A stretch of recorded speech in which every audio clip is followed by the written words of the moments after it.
सभी भक्तों को प्रणाम। आज मैं आपको संतान सप्तमी व्रत की कथा सुनाने जा रही हूँ। पौराणिक कथा के अनुसार एक बार श्री कृष्ण ने युधिष्ठिर को बताया कि किसी समय मथुरा में लोमस ऋषि आए हुए थे।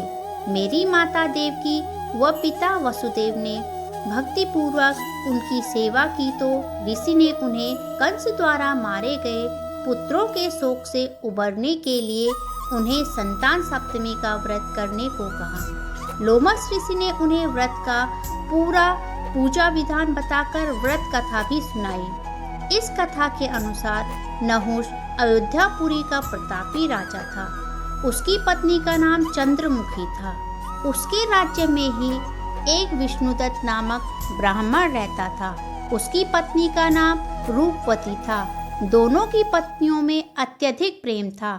एक दिन वे दोनों सरयू नदी में स्नान करने गई, जहां अन्य स्त्रियां भी स्नान कर रही थी। उन स्त्रियों ने नदी के किनारे शिव पार्वती जी की प्रतिमा बनाकर पूजन किया।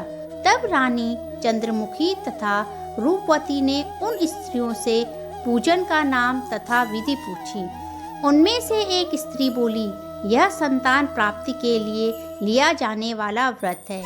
इस प्रकार रूपवती व रानी चंद्रमुखी ने जीवन भर उस व्रत को लेने का संकल्प लिया, परंतु कुछ समय बीत जाने पर दोनों अपनी दिनचर्या में इस प्रकार व्यस्त हो गई कि व्रत लेना भूल गई।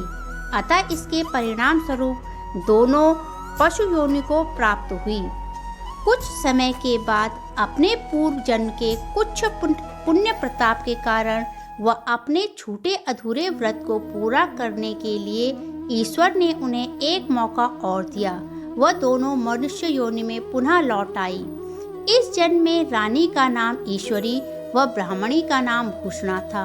भूषणा ने इस जन्म में व्रतों को बड़ी श्रद्धा भाव से लिया व पूर्ण किया, जिसके परिणाम स्वरूप उसे 8 पुत्र रत्न की प्राप्ति हुई।